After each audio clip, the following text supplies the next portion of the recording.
The greatest gift my mother ever gave me, she believed in me. I have overdosed on drugs on 3 occasions where I should have been dead. But I believe I was kept here for a reason. You show me your friends, I will show you your future. How do I know this?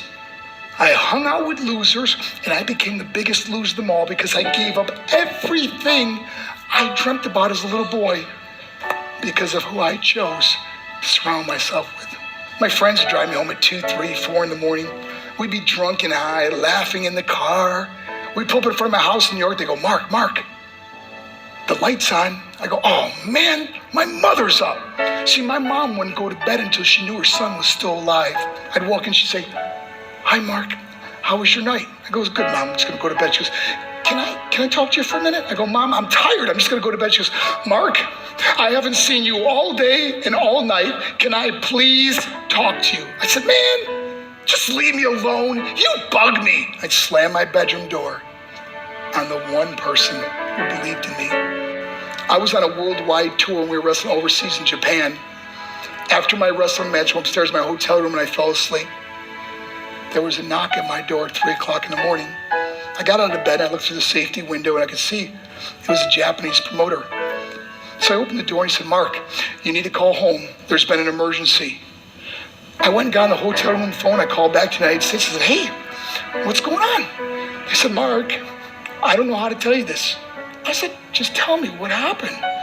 I suddenly started crying. They go, Mark, I can't tell you. I said, just say it. They said, Mark, your mother died. I just threw the phone down. I ran out of my hotel room. I took the elevator to the lobby, and when the doors opened up, I just ran out into the street. I mean, there was no cars, there was no people. It was 3 o'clock in the morning. And I walked down the middle of a street in Hiroshima, Japan. And I remember looking up and just saying, Mom, I am so sorry. I flew home for her funeral, and I was so nervous to walk up to her casket, so I just stood way in the back. And I kept looking from a distance, and I kept thinking to myself, Mom, please wake up. Please get up. And then I finally got the nerve to walk up to her. And as I got closer, I could see my mom for the first time. I mean, she was so beautiful. She was dressed in white. I mean, she looked like an angel. And I just stood over and I said, Mom, you are my hero. Everything I am, everything I hope to be was because of you.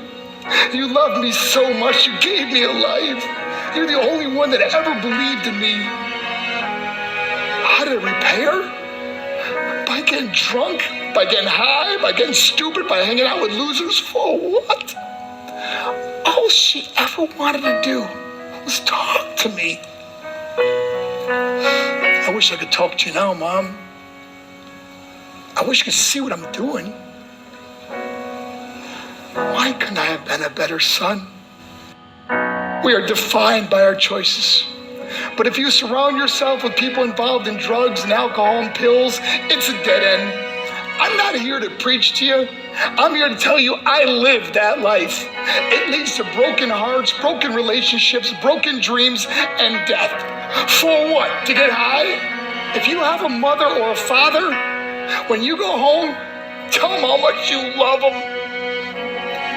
See, my whole life was about being rich and famous. I had to be a millionaire. I had to win the race. I had to win the race at the expense of my marriage, my family, my friends. For what? To be all alone in the world? I learned what is truly important, and that is how precious this gift of life is, and our families, and how quickly it can be taken away. See, I no longer live in time. I live in moments. See, it's not what's in your pocket that matters. It's what's in your heart that truly matters. Love. Love is just a word until somebody comes along and gives it meaning. You're